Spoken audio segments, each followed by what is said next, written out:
Dans cette dernière partie de la vidéo, on va comprendre comment on peut utiliser la mémoire immunitaire qu'on a découvert pour se protéger de futures infections, donc comment on peut l'utiliser pour la vaccination. Alors d'abord, première question, qui a découvert le principe de la vaccination?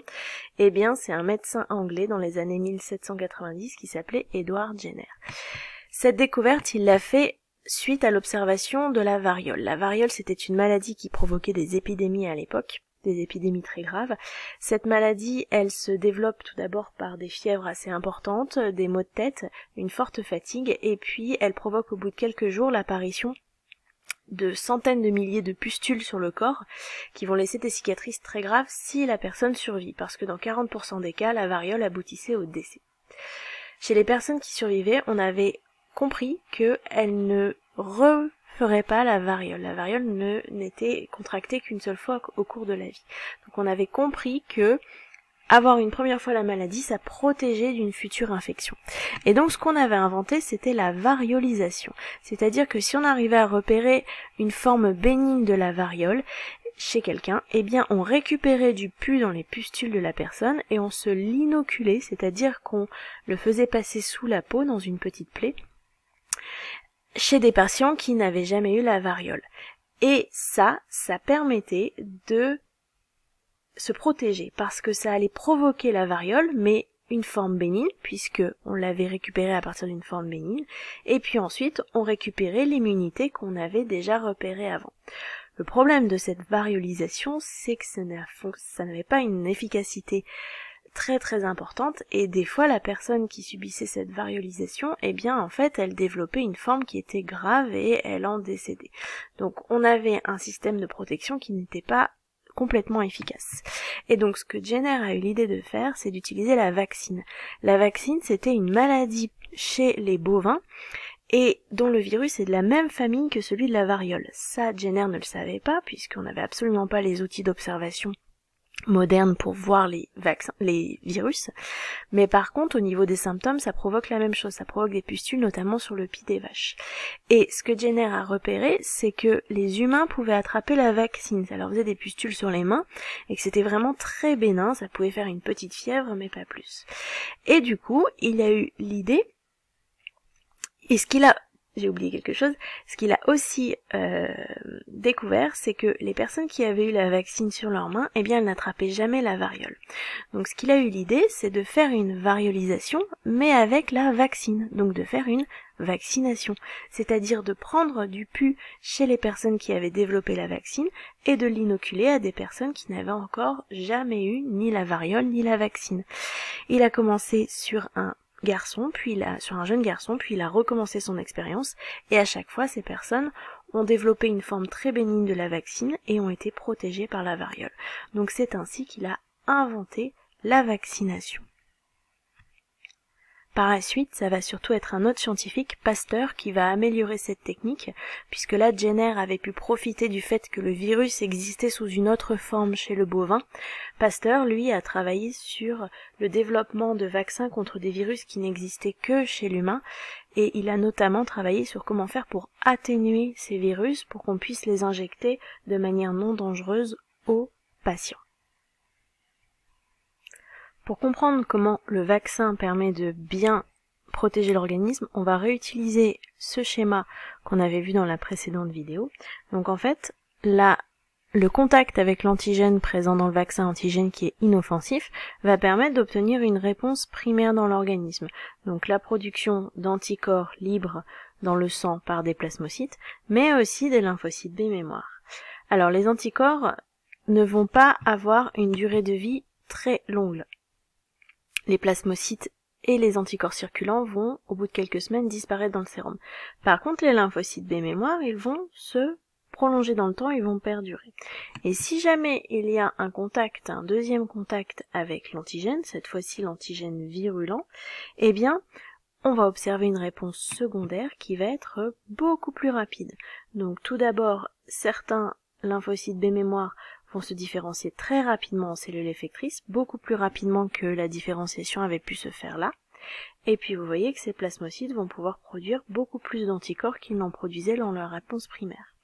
Le deuxième effet, c'est que ces lymphocytes B vont se multiplier très rapidement, donc on va obtenir beaucoup plus rapidement un clone de lymphocytes B actifs qui vont à leur tour se différencier en plasmocytes. Donc la réponse secondaire va être beaucoup plus rapide, efficace, et elle va permettre de se défendre efficacement contre la maladie si on la rencontre. Par contre, pour certains agents infectieux, on se rend compte qu'au fur et à mesure du temps, au bout de quelques années, les lymphocytes B mémoire ne suffisent plus à réobtenir une réponse secondaire suffisante pour lutter contre l'agent infectieux, parce qu'il est particulièrement virulent par exemple. Donc pour certains vaccins, on fonctionne avec des rappels pour recréer des réponses secondaires, pour amplifier cette mémoire immunitaire et qu'elle permette d'avoir toujours un niveau de défense suffisant si jamais on rencontre vraiment l'agent infectieux. Et puis enfin, ce qu'il faut savoir, c'est que certains agents infectieux mutent très rapidement. C'est le cas souvent des virus. Donc leurs antigènes changent tellement souvent que le vaccin ne va pas être efficace très longtemps. Et du coup, il faut soit en fabriquer un nouveau, soit ne pas vacciner parce que le rapport bénéfice sur le coût du vaccin n'est pas bon. C'est par exemple le cas de la grippe, pour laquelle on va refaire un nouveau vaccin tous les ans parce qu'il est assez facile à fabriquer. Par contre, pour le VIH, un autre virus, pour celui-ci, on n'arrive pas à fabriquer de vaccin pour le moment parce que on cumule plusieurs problèmes. D'abord, il y a plusieurs souches de ce virus, et puis c'est un virus qui a des antigènes qui vont être très variables d'un moment à l'autre. Donc on arrive à élaborer des vaccins contre ce virus, mais ils ne permettent pas de protéger suffisamment pour tous les types de virus et pour tous les antigènes que ce virus pourrait présenter. Donc la vaccination va pouvoir permettre de protéger l'individu contre une future infection, mais aussi les communautés entières si suffisamment de personnes sont vaccinées à l'intérieur d'entre elles. C'est le principe de l'immunité grégaire. Donc on vous le présente avec cette image, 3 situations. En haut, j'ai une population qui n'est absolument pas vaccinée. Et donc, dans cette population, on a une maladie qui se déclare chez 2 personnes.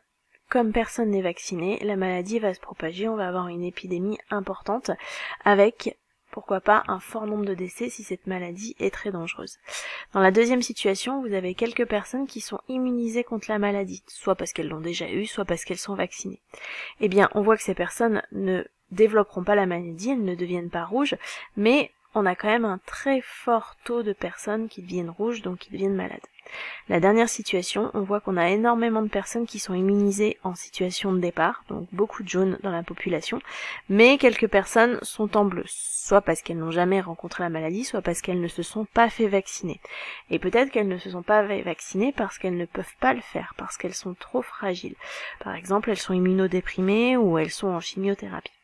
Si la maladie survient avec le même impact que dans les 2 cases précédentes, c'est-à-dire 2 personnes qui sont contaminées, eh bien on voit que la maladie ne va pas se développer et parmi nos 4 personnes qui étaient fragiles et qui ne pouvaient pas être immunisées, eh bien il n'y en a qu'une seule qui est touchée par la maladie. Les autres ont été protégées parce que autour d'elles, les personnes ont fait barrière par leur immunité et donc les ont protégées de la propagation de la maladie. Donc ça c'est ce qu'on appelle l'immunité grégaire. Et c'est complètement important de comprendre ça parce que on a des recrudescences de certaines épidémies, comme par exemple la rougeole depuis le début des années 2000 en France, et on se rend compte que c'est parce que petit à petit, notre couverture vaccinale a diminué. Pour la rougeole, il faut qu'elle soit de 95% de la population. Si elle est inférieure, eh bien on a une épidémie qui peut reprendre. Donc le principe de l'immunité grégaire n'est surtout pas à oublier, et on se rend compte aussi que c'est un acte civique du coup de se faire vacciner quand notre état de santé le permet, parce que ça permet de protéger les personnes à la santé plus fragile qui pourraient être autour de nous. Pour finir, on va se demander ce que contiennent les vaccins. Alors un vaccin, il doit pouvoir faire rencontrer l'antigène aux cellules immunitaires, mais il ne doit pas déclencher des troubles. Donc il faut qu'il contienne l'agent infectieux, mais inoffensif. Du coup, il va y avoir 2 grands types de vaccins. Les vaccins qu'on va appeler vivants, c'est par exemple celui de la fièvre jaune, on dit qu'ils sont vivants parce qu'ils contiennent l'agent pathogène entier et vivant. Donc vous voyez ici le principe actif, c'est le virus vivant. Mais ce virus a bien sûr été rendu inoffensif. Ça va être des vaccins très efficaces parce que le virus, vu qu'il est entre guillemets vivant, eh bien il va faire comme un virus normal, c'est-à-dire qu'une fois dans l'organisme, il va infecter les cellules, il va s'y multiplier et donc il va provoquer une vraie réaction immunitaire adaptative importante et donc la mise en place d'une mémoire immunitaire suffisante. Alors le problème, c'est qu'il faut réussir à atténuer un virus vivant. Et ça, souvent, ça se fait en le faisant infecter des espèces différentes les unes à la suite des autres. Le deuxième type de vaccin, eh bien, ce sont les vaccins qu'on appelle inactivés ou alors non vivants. Ils contiennent en fait, eux, uniquement les antigènes de l'agent infectieux, de la bactérie ou du virus. Ces antigènes, ça peut par exemple être des anatoxines, c'est-à-dire la toxine fabriquée par la bactérie, mais qu'on a rendue inoffensive. Et ces vaccins, ils sont moins efficaces que les vaccins vivants, puisque un antigène, il va pas pouvoir se multiplier lui-même et infecter l'organisme. Donc ces vaccins inactivés, ils contiennent forcément des adjuvants qui font assez polémique en ce moment. Alors, que sont ces adjuvants ? Vous avez ce professeur qui explique dans ce texte leur rôle. Pour résumer ce texte, les adjuvants, ils permettent en fait de stimuler la réaction immunitaire pour la rendre plus efficace. Et ils ont deux grands mécanismes à comprendre.